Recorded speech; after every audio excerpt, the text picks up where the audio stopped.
Hello friends. पिछले video में हमने हल्दी घाटी के प्रसिद्ध युद्ध के बारे में हमने जानकारी ली थी, जिसमें महाराणा प्रताप के प्रिय घोड़े चेतक की समाधि के दर्शन किए थे और अमर शहीद चेतक के इतिहास के बारे में पूरी जानकारी ली थी। आज और एक और महान योद्धा के समाधि स्थल पर हम आज दर्शन करेंगे और उसके बाद में इसके जो पूरी इनकी जो इतिहास के संबंधी जितनी भी जानकारी है वो मैं आपको दूंगा। यहाँ से चेतक समाधि से हम दर्शन करके आगे चलते हैं। ये देखिए, ये वो स्थान है जिसे हल्दी घाटी कहा जाता है। यहाँ की मिट्टी जो है बिल्कुल हल्दी की जैसी पीली है, इसीलिए इसको हल्दी घाटी कहते हैं। इस पर मैं एक सेपरेट वीडियो भी बनाऊंगा और पूरा हल्दी घाटी का एक वीडियो पूरा मैं अपलोड करूंगा। ये देखिए, बिल्कुल हल्दी के जैसा इसका रंग है, इसीलिए हल्दी घाटी कहा जाता है। आज हम एक महान योद्धा के बारे में बात करने वाले, जिनका नाम है हकीम खान सूरी। हकीम खान सूरी महाराणा प्रताप के एक महान सेनापति थे। इनका जन्म 1538 में यानी कि 1538 में बिहार में हुआ था और ये अफगान बादशाह जो थे शेरशाह सूरी, उनके वंशज हैं। महाराणा प्रताप के साथ देने के लिए ये अपने 1000 सैनिकों के साथ में महाराणा प्रताप के पास में आए थे और उन्होंने उनसे विनती की कि मैं आपके साथ में मुगलों से लड़ना चाहता हूं, आपका साथ देना चाहता हूं। इस पर महाराणा प्रताप इनसे सहमत हुए और महाराणा प्रताप ने इनको अपने जो शस्त्रागार का प्रमुख इनको नियुक्त किया। शस्त्रागार यानी कि जो उनके अस्त्र शस्त्र रखने का जो एक उनका जो एक लीडर होता था, वो इनको पोस्ट दी गई और इनको शस्त्रागार प्रमुख का दायित्व इनको दिया गया। और जब हल्दी घाटी का युद्ध शुरू हुआ तब इन्हें सेनापति घोषित किया गया और इस युद्ध के अंदर हमने हमारे जो हकीम खान सूरी हैं, इनको हरावल दस्ते का नेतृत्व दिया गया। हरावल दस्ता का मतलब होता है कि जो युद्ध की जो सेनाएं होती है उसमें जो टुकड़ी सबसे आगे रहती है युद्ध में, जब लड़ाई चल रही होती है तब युद्ध में सबसे आगे जो योद्धा खड़े रहते हैं उनको हरावल दस्ता कहा जाता है। तो हरावल दस्ते के जो प्रमुख सेनापति थे वो हकीम खान सूरी थे। आज हम उनके समाधि के दर्शन करेंगे। ये देखिए, ये उनकी समाधि स्थल है। ये उनकी मजार बनी हुई है। उनकी 2 मजार बनी हुई है। एक मजार है रक्ततलई, जहाँ जो हल्दी घाटी का प्रसिद्ध युद्ध हुआ था, और दूसरी मजार ये है जहां पर इनका जो घोड़ा है धड़ को लेके पहुंचा था। देखिए, जो रक्ततलई में जहां हम इनकी समाधि के एक और समाधि के दर्शन करेंगे, वहां पर उनका सर कटा था, युद्ध करते हुए सर कट गया था उनका। और उनका जो बाकी का जो धड़ बचा हुआ बाकी का शरीर है, उनका जो घोड़ा था वो उनको लेकर यहाँ आया था दौड़ के 5 किलोमीटर दूर पर, और यहाँ उनका धड़ गिरा था। और यहाँ पर महाराणा प्रताप ने इनका जो अंतिम जो क्रियाकर्म जो था वो यहाँ पर किया, उनको दफनाया गया। तो ये वो समाधि स्थल है। इसीलिए हकीम खान सूरी जो वीर योद्धा हुए हैं, इनकी 2 समाधि हैं, 2 मजार हैं। एक है रक्ततलई के अंदर। चलिए हम सबसे पहले चलते हैं रक्ततलई के अंदर और मैं आपको रक्ततलई के अंदर इनकी जो प्रमुख जो पहली मजार है, जहां पर उनका हकीम खान सूरी का जो उनका गर्दन कट के गिरी थी, उस स्थान पर एक मजार बनाई गई है, वहां पर दर्शन करेंगे और सारा इतिहास की जानकारी हम लेंगे। और उसके बाद में हम फिर से लौटेंगे, इस वाले जो समाधि है इस पर लौटेंगे और बाकी की जो जानकारी है यहाँ से हम प्राप्त करेंगे। सबसे पहले चलते हैं हम प्रसिद्ध जहाँ का हल्दी घाटी का युद्ध हुआ रक्ततलई में, यहाँ चल रहे हैं और मैं आपको दिखाता हूँ और मैं आपको पूरा इनका इतिहास बताऊंगा। तो हमारी बात चल रही थी हल्दी घाटी के युद्ध के अंदर, जो इनके महाराणा प्रताप के हरावल जो दस्ते के हरावल सेना के ये इनके नेतृत्व कर रहे थे। और इस युद्ध में इनकी वीरता का प्रदर्शन प्रसिद्ध है, लेकिन इतिहासकारों ने इनके साथ भेदभाव किया, इनकी वीरता को महत्व नहीं दिया और इन महान सेनापति को इतिहास से भुला दिया गया।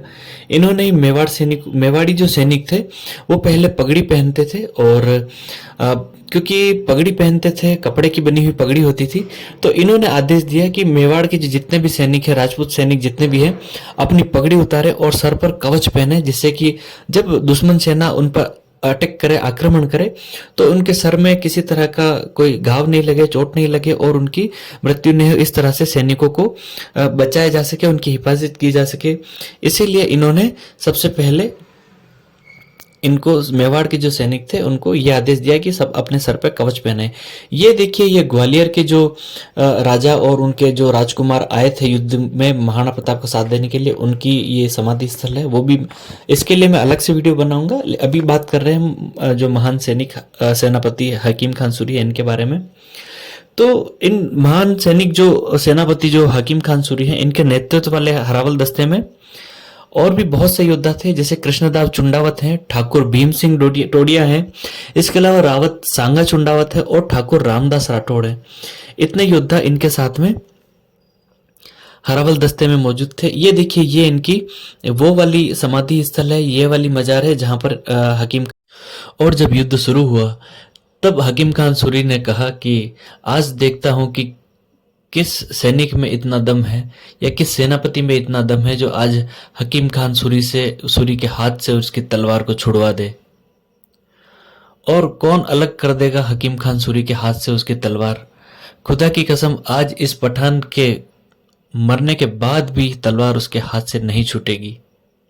युद्ध में भाग लेने वाला एक अकबर का एक जो कवि था, लेखक था, जो राइटर था, अबुल कादिर बदायूनी था। उसने लिखा है उसकी किताब में कि हकीम खान ने पहाड़ों से निकलकर हमारी मुगल सेना पर आक्रमण किया, जिससे हमारी फौज भागने लगी मेवाड़ की तरफ से। अफगानों व राजपूतों की जो शामिल जो सेना थी, क्योंकि महाराणा प्रताप की सेना में मुगल भी थे, आदिवासी भी थे, भील भी थे और राजपूत भी थे, और लगभग समाज के सभी वर्गों ने महाराणा प्रताप का साथ दिया था। तो उस समय जो आक्रमण हो रहा था उन पर, तो मुगल सेना भागने लगी और पीछे पीछे मेवाड़ की सेना और आगे आगे मुगल जब भागने लगे, जब मेवाड़ की सेना मुगलों पर भयंकर आक्रमण कर रही थी, तो इसी के बीच वीर योद्धा हकीम खान सूर शहीद हुए। और हकीम खान की जो दो मजारें बनी, आप ये जो देख रहे हैं रक्त तलाई के अंदर जहां इनका सिर गिरा है, ये वाली मजार है। उसके बाद यह मजार बनाई गई है, और दूसरी मजार, ये इनकी दूसरी मजार है जहां पर इनके जो धड़ गिरा था। देखिए, रक्त तलाई जो है वो खमनौर जो गांव है वहां पर है रक्त तलाई, और ये जो है हल्दी घाटी में इनकी जो दूसरी मजार है। रक्त तलाई के अंदर उनके सर जहां कटा था वो मजार है, और ये जो मजार है हल्दी घाटी के अंदर इनका धड़ गिरा है। और जब इनका धड़ लेकर इनका घोड़ा यहाँ पर दौड़ते हुए यहाँ पहुंचा और यहाँ इनका घोड़े से इनका धड़ नीचे गिरा, तब महाराणा प्रताप ने जब इनका जो अंतिम क्रियाकर्म हो रहा था हकीम खान सूरी का, तब महाराणा प्रताप ने आदेश दिया कि इनके हाथ से तलवारों को छुड़वाया जाए।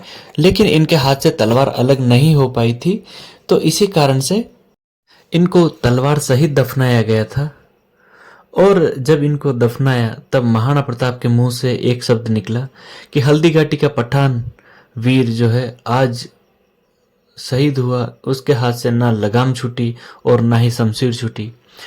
और आज भी हर साल हकीम खान सूरी की समाधि पर उनकी जो पुण्य स्मृति में कार्यक्रम का आयोजन किया और सम्मान स्वरूप इनकी मजार को, इनके समाधि स्थल को सजाया जाता है फूलों से, और उनको याद किया जाता है। हकीम खान सूरी जो कि अफगान के पठान थे, इनको भी उसी सम्मान के साथ में देखा जाता है जैसे महाराणा प्रताप को जिस तरह से सम्मान किया जाता है, उसी तरह से जो हकीम खान सूरी है इनका भी सम्मान किया जाता है। और महाराणा प्रताप के और भी योद्धा थे जिनमें भामाशाह थे, झाला मन्ना थे जिनका की नाम झाला मान सिंह थे, वो बड़ी सादड़ी के सरदार थे।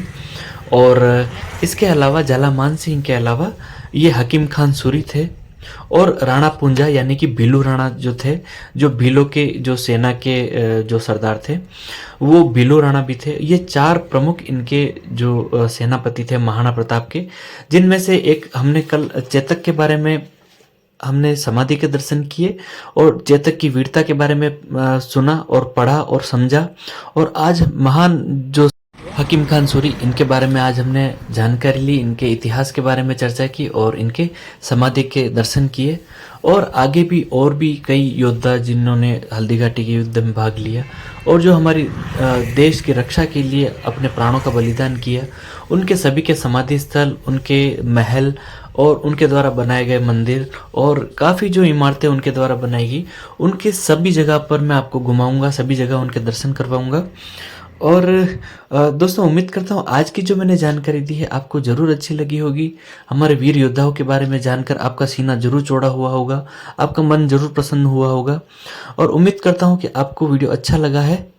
वीडियो अच्छा लगा है तो ज़रूर वीडियो को लाइक करें, कमेंट करें और चैनल को ज़रूर सब्सक्राइब करके बेल का बटन प्रेस कर लीजिए, जिससे कि मैं जब भी ऐसे हिस्टोरिकल पैलेस पर आपको मैं घुमाने के लिए लेके चलूँगा तो आप सबसे पहले उसका नोटिफिकेशन पा पाएंगे।